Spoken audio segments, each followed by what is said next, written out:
Mga gandang umaga mga kalyabe, ito na naman po tayo at meron tayong ginagawa rito na power steering. Ito po, ating pong ino-overhaul.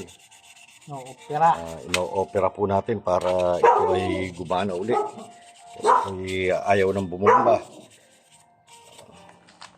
At mamaya po, amin pong na-assemble, amin pong susubukan kung mapapagana po namin.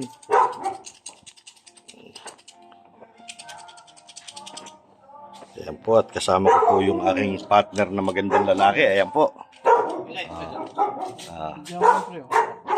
Ayan. Ngayon, ito po yung sasakyan na aming ginagawa.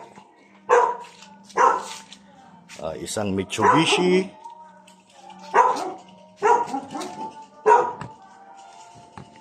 Canter.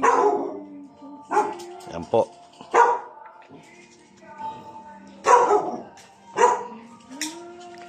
Ayan po ang makina niya. Yan po ilalagay pa natin doon sa pinakailalim. Kapag babaklasin yan. Okay, hanggang sa susunod na kabanata po. Pakita na lang po namin sa inyo pagka umandar na. Maraming salamat po.